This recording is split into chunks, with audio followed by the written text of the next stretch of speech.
Hello and welcome to the Z Hut. Today I would like to show you how you can make this cool little tablet holder to hold your tablet hands free while you're laying in bed. We use it for watching movies, playing games, whatever you want to do with your tablet, so you can have your hands free. Now the nice thing about this is when you are not using it,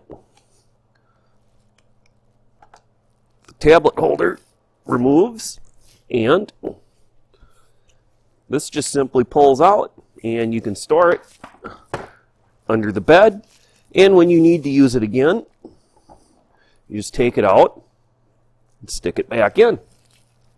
Alright, well, let's go over to the workbench and I'll show you how to put this together. It's really easy to do, so I'll catch you there.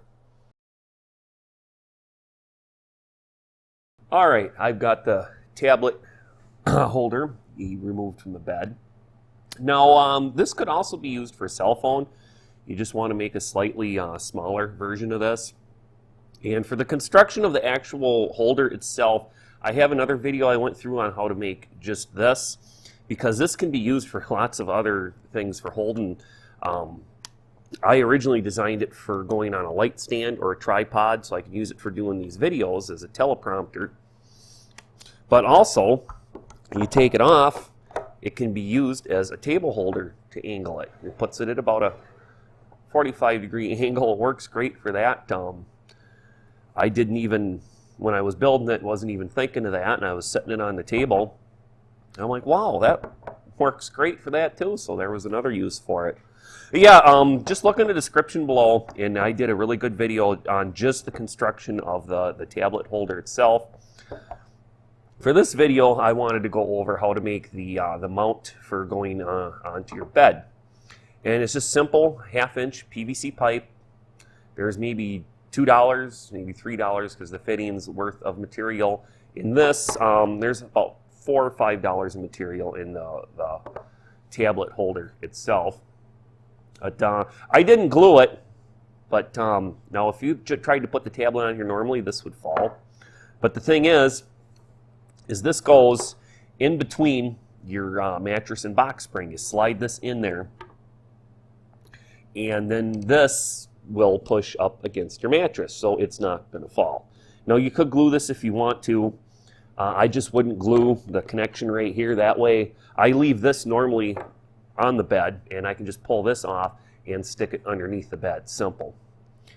And all it is we've got one T, and then we got 1, 2, 3, 4 elbows, and then one section, 10-foot section of PVC pipe you're going to have left over. I would probably say around, maybe half that much. Well, about 6, 7 feet, maybe a little more. Now the height here is up to you. You just kind of guesstimate, lay down and grab that tube and kind of figure out how high you're going to want it to be above you. On these bottom pieces that go between the mattress and box spring, I just had a pair that were already cut to the same length and the same thing as the spacing here. It doesn't have to be super wide. And again, I would probably go, around 8 inches to a foot here, and then I would go at least a foot on these. These ones here are a little over 2 feet, but like I said, I already had them cut from another project I was doing, so I didn't bother cutting them down. They just work perfect, and I got lots of PVC pipe. I use this stuff to build all kinds of things. It's the handiest thing in the world. There's more uses for it than plumbing, that's for sure. But, and then again, on your top piece here, just kind of figure out how far you want the tablet to come in over the bed, and that's the length you cut that. So I'll leave those measurements up to you. Otherwise, like I said, look in the description below, and you'll find the link to my last video I did, which covers how to make this. And this is really easy to make. The only tools you need is like a rotary tool. And you can, if you don't have one of them, you can pick up a real cheap one at Harbor Freight and places like that for $10. And if you're going to be making stuff out of PVC pipe, I would recommend having a rotary tool. Otherwise, get a Dremel. They're the best. They really cut and do everything you could think of. All right, well, with that, I guess I'll just say, hope you found this information useful. If you did, please give me a thumbs up. I'd appreciate it. And I hope you have a great day. And remember, have fun building.